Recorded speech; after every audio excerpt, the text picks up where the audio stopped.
The first thing I want to talk about is that players think, hey, if I just work hard, go to workouts, and then I get better, then some college coach will find me and I'll get recruited. And that's sometimes the case, but you also have to think about what the numbers are. We have to have an idea of what the actual numbers are behind playing at the college level. If you think about it, there are about 450 million basketball players in the world. Now that's every level. That's youth level, middle school, high school, college, professional, adult leagues. Like that's everybody out there. That's obviously not the number we really need to look at. But if you look at in the United States, 137,000 high school seniors who play basketball, we can basically double that number to estimate around the world probably what we have. Maybe we could even triple that number. But let's just say for now, let's just double it. So we'll double that number. Then we got to look at the amount of colleges, right? So there's about 1,750 colleges in the United States that offer college basketball. And again, I'm rounding with these numbers, so they're not going to be exact. And obviously, you have some colleges in like Canada and different places around the world. But I'm strictly talking about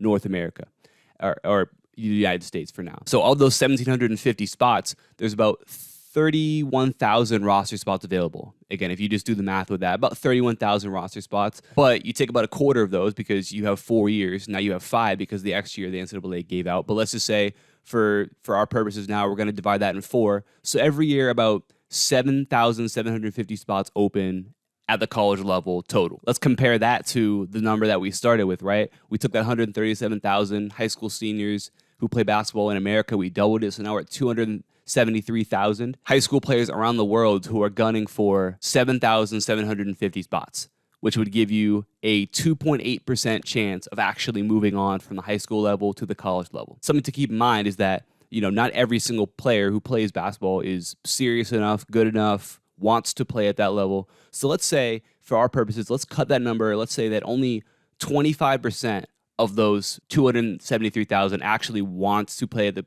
college level, actually have the ability to. So that would give us about 68,000 players left gunning for those 7,750 spots, which gives about an 11% chance of making it. So even if we cut those numbers down, we just take the players who are serious, the odds of making it are still, you have about a 90% chance of not doing it. Just so we have an idea of what the numbers are, so we get an idea of what the actual competition level is for those spots. And that's why I said earlier, like, no matter where you end up at the college level, it's impressive because that's 90% of other players who didn't get a spot there. And again, I'm taking into account every single level. That's Division 1, Division 2, Division 3, NAIA, JUCO, all those combined. There's an 11% chance you have of actually getting one of those spots. Let's keep that in mind when we talk about how, getting recruited. And again, I'm not going to go too far into that, but when we talk about actually wanting to be a college basketball player, you have to understand that you really have to separate yourself because of the high demand for those spots from players and the very limited supply of roster spots that's out there. Essentially, what that's going to mean is that you have to be in the top 10% of your class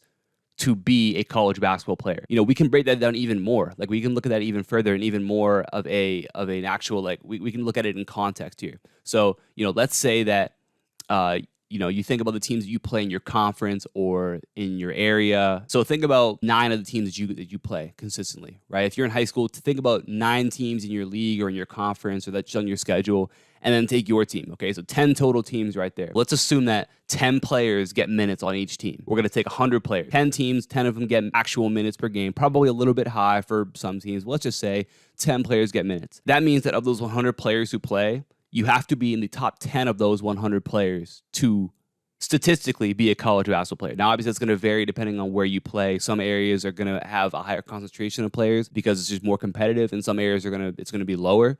But again, I'm just going by averages right here. On average, you're going to take the top 10 of those 100, and those are going to be the ones who end up playing at the next level. Basically, what I'm getting at is that playing at the next level, there's no guarantee. I'm always big on hard work. Like, hard work isn't. What does hard work matter if there's no results that come with it? That's ultimately what matters, is the results. It's not the work. And I'm not saying hard work isn't something that applies to that, but I'm saying that we have to look at it deeper than just, who works the hardest. Okay, because if you take those 68,000 players around the world, they all are going to work hard, right? They're all out there trying to make it to that level, but not all of them are going to. Only 10, 11% of them are actually going to be able to do that. And for some players, this year that number was drastically cut because the NCAA gave the free year. So a lot of colleges didn't lose any players, so they didn't have any more scholarship opportunities. They didn't have any roster spots opening up. So a lot of players who were high school seniors just didn't get opportunities that they probably would have gotten on a normal year. I don't know what exactly the number is in terms of, what that 11% goes to, but I wouldn't be shocked if that 11% went down to, 6, 7, 8% this year because of that extra year. And that's going to be the case for probably the next couple years because of that extra year that the NCAA gave out. Again, unless teams are deciding to expand the rosters or the scholarship opportunities, and I know a lot of schools aren't going to do that. So that's again something to keep in mind, is that the numbers are just not in your favor at all, right? So that has to be the approach that you have. Is you have to understand that it takes you going above and beyond to actually get to that level. The first thing to understand, guys, is that working hard is great, but ultimately you have to be better than 90% of other players. If you're not better than 90% of other players, then you're not statistically a college basketball player. Off the bat, the first thing, before we get to recruiting, before we get to anything else, you have to actually be good enough to play at that level. So ultimately, the point I want to get at is that if you want this, if this is your goal, if you want to get to the point where you can play college basketball, then your actions need to back that up as well. It's not good enough to just say, oh, I want to get to this point because I want to have a signing day, because I want to go and say, oh, I played college basketball. You have to actually, if you want to get there and you want to last there, that you've got to actually put in the work to get yourself to that point. Again, understanding that there's, at least 68,000 players out there who are working just the same way I'm working, trying to get one of the 7,000 spots available, right? So that college coach can look, and he has one spot to fill. He's got 68,000 options. Think about it that way. You obviously don't have that many options. You've got about 1,750 in the United States. Those are your options, right? And he's got 68,000 of them at least, right? Maybe more depending on, in fact, this year, definitely more because the transfer portal, guys getting extra years. That coach has well over 100,000 viable options that he can take. So you have to understand that if you're trying to get one of those spots right there, then the training that you go through, your commitment, your discipline to doing what you need to do to getting better, that's where it all stems from. That's where it all starts from. Don't have a goal, but you don't match that with your actions. Look yourself in the mirror and say, listen, do I actually want to do this? And if I do, am I making sure that my actions back up what I'm saying? And if you do that, guys, and you commit to getting better, you're going to put yourself in a position where you may be able to reach that goal.